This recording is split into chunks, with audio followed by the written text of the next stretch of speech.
नमस्कार मेरे दोस्तों। और आप देख रहे हैं Jeeriwal GS classes. Nationalism in India के लगातार वीडियो में यह सेकंड वीडियो है जिसमें कि आप देख पाएंगे first world war. Yes, that means the first world war and nationalism. आप इसमें देख पाएंगे कि फर्स्ट वर्ल्ड वार में किस प्रकार का सिचुएशन, किस प्रकार का चैलेंजेस, किस प्रकार का प्रॉब्लम क्रिएट हुआ और उस प्रॉब्लम के कारण, वो चैलेंजेस के कारण जो हमारे देश के अंदर में यानी नेशनल मूवमेंट चल रहा था, उसका प्रभाव फर्स्ट वर्ल्ड वार का क्या पड़ा, है ना। तो इस चैप्टर को पहले हम लोग इस टॉपिक को पहले समझेंगे। इस टॉपिक को समझने के बाद हम विभिन्न प्रकार के क्वेश्चन को देख पाएंगे, यानी पिछले साल किस प्रकार का इस टॉपिक से क्वेश्चन पूछा है और आगे किस प्रकार से क्वेश्चन पूछने का चांसेस बनता है। तो चलते हैं हम लोग इस वीडियो को आगे बढ़ते हैं। बहुत ही इंपॉर्टेंट वीडियो होने वाला है। आप इस वीडियो को अंत तक देखेंगे और मेरे चैनल को सब्सक्राइब करेंगे, लाइक करेंगे और इसे शेयर करेंगे। तो फर्स्ट वर्ल्ड वार को सबसे पहले हम इसके बारे में देखते हैं। तो फर्स्ट वर्ल्ड वार का जो ड्यूरेशन था, जो पीरियड था, कब से कब तक लड़ाई लड़ी गई थी, इसके बारे में हम लोग थोड़ा एक अध्ययन कर लेते हैं। इसके बारे में हम कुछ जानकारी कर लेते हैं। It means the first world वार कब से कब तक लड़ा गया था। तो 1914 एंड द 1918, 1914 से लेकर 1918 के बीच तक, यानी 1918 तक हमारे यानी कि फर्स्ट वर्ल्ड वार लड़ी गई थी। उसका क्या प्रभाव पड़ा, उसका असर हमारे समाज पर क्या पड़ा, उसका असर ब्रिटेन में क्या पड़ा, उसका असर भारत में क्या देखने के लिए मिला और उसका मतलब कह सकते हैं इम्पैक्ट किस प्रकार से भारत के नेशनल मूवमेंट में भी देखने के लिए मिला। देखते हैं फर्स्ट जो प्रॉब्लम हमारे पास आया, it created new economic and the political situation. और याद रखेगा, this is the feature of the first world war and this will be also the question of the CBSE. यहां से क्वेश्चन कैसे पूछेगा कि first world war created new economic and the political situation, support this statement. Are you agree that first world war created the new economic and the political situation? Then your answer should be yes, I am agree and I support that First World War created economic and political situation in India. अब इसके बारे में second क्या देख रहे हैं, first world वार में क्या होने लगा। जब भी लड़ाई लड़ी जाएगी तो निश्चित है इसमें क्या चीज का आपका डिमांड बढ़ेगा, तो निश्चित ही है डिफेंस इक्विपमेंट का मतलब डिमांड क्या हो गया, तो बढ़ गया। तो डिफेंस इक्विपमेंट का डिमांड बढ़ गया, यानी कि हथियार का डिमांड बढ़ गया। हम जो लड़ाई लड़ रहे हैं उसमें उपयोग होने वाला जितने भी इक्विपमेंट है उसका डिमांड बढ़ गया, तो उसको भरपाई करना है। तो वो गवर्नमेंट भरपाई किस प्रकार से कर रहे थे उस वक्त, तो हम लोग क्या देख रहे हैं इसमें कि it was financed by the war loans, यानी कि वार एक लोन लिया, यानी इस लड़ाई को लड़ने के लिए लोन लिया गया और उसे लोन में क्या हो गया कि लोन के पूरा कह सकते हैं कि उसको भरपाई करने के लिए, लोन के खर्च को पूरा करने के लिए और उसे मतलब जो युद्ध हो रहा था उसके खर्च को पूरा करने के लिए उन्होंने क्या किया, इंक्रीजिंग द टैक्सेस। जितने भी टैक्सेस था, रेवेन्यू था, कस्टम ड्यूटीज था, आपके पास इनकम टैक्स था, वो सब क्या कर दिया गया, इंक्रीज कर दिया। It means it was financed by war loans and increasing taxes, custom duties were raised and income tax was introduced. इसके बाद इतना ही नहीं, price of the essential goods, consumer goods का रेट क्या हो गया, बढ़ गया। बढ़ा ही नहीं मेरे दोस्त, वो सीधे डबल हो गया। यानी कि यहाँ पर एक और क्वेश्चन आता है कि किस वक्त, किस पीरियड में, किस ड्यूरेशन में जो हमारा कंज्यूमर गुड्स था, एसेंशियल गुड्स का जो कॉस्ट था वो डबल हो गया था। Then your answer should be between 1913 and 1918। 1913 और 1918 के बीच में जितने भी कंज्यूमर गुड्स था, जितने भी हमारे एसेंशियल गुड्स थे, उसके कॉस्ट क्या हो गया, तो डबल हो गया।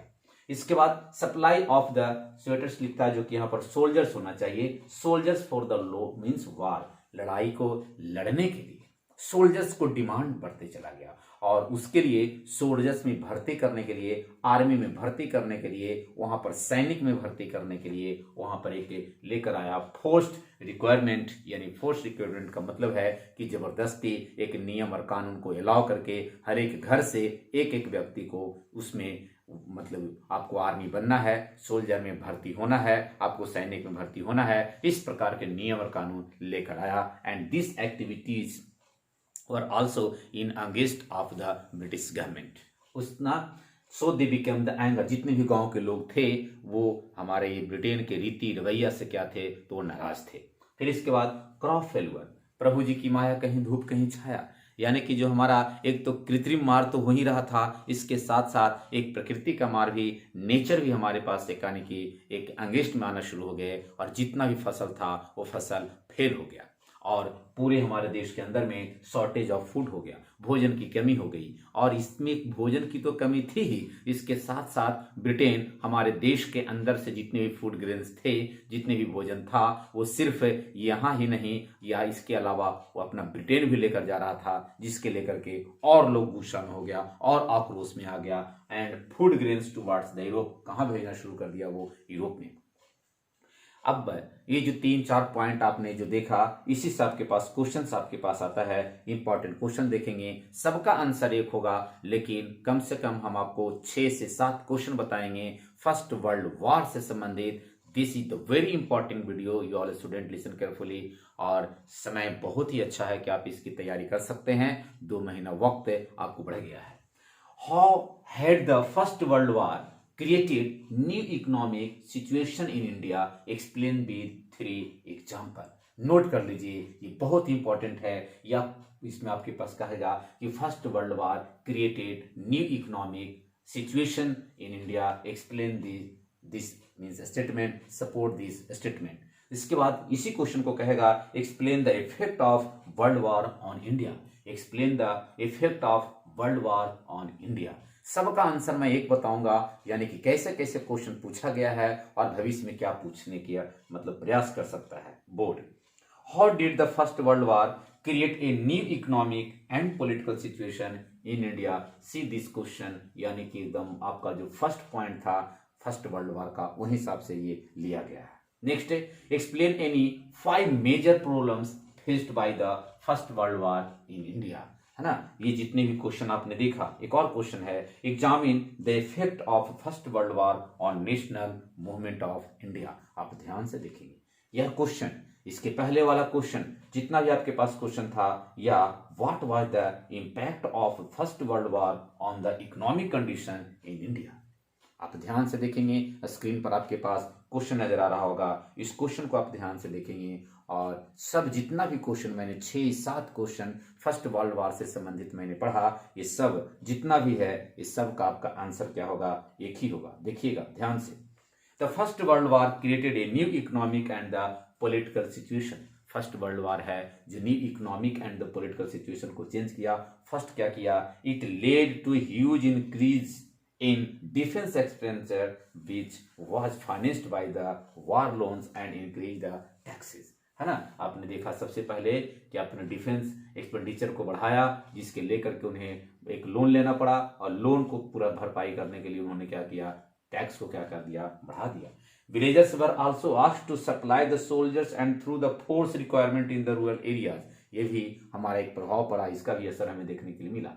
During 1918 and the 1990 crops failed in the many parts of India which created the shortage of the food, और इसके बीच में मतलब कि हमारा क्रॉप फेल्यूर हो गया, और ये क्या किया कि हमारे देश के अंदर में एक फूड को शॉर्टेज कर दिया। यानी कि आप देखेंगे जो भी आप जो फीचर्स पढ़े थे फर्स्ट वर्ल्ड वॉर का, उसी का सबका आंसर होगा। यानी कि आपने देखा लगभग फर्स्ट क्वेश्चन, सेकेंड, इसके बाद थर्ड, इसके बाद फोर्थ, उसके बाद फिफ्थ, उसके बाद सिक्स्थ, है ना। ये सब का 6 क्वेश्चन था, अलग अलग पूछे जाने वाला क्वेश्चन था। ये सब का आंसर आप यहाँ से भी लिख सकते हैं। ये सब का आपका एक ही की पॉइंट है, यानी कि it created the new economic and the political situation, world war यानी डिफेंस इक्विपमेंट इंक्रीज हो गया था, जिसके लेकर के उन्हें लोन मिल लिया गया, और लोन को भरपाई करने के लिए टैक्स को, रेवेन्यू को इंक्रीज कर दिया।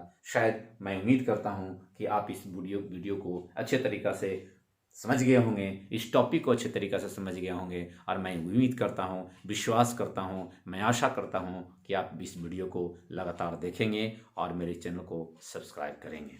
मैं यहीं तक इसको समाप्त करता हूँ। जय हिंद, जय भारत।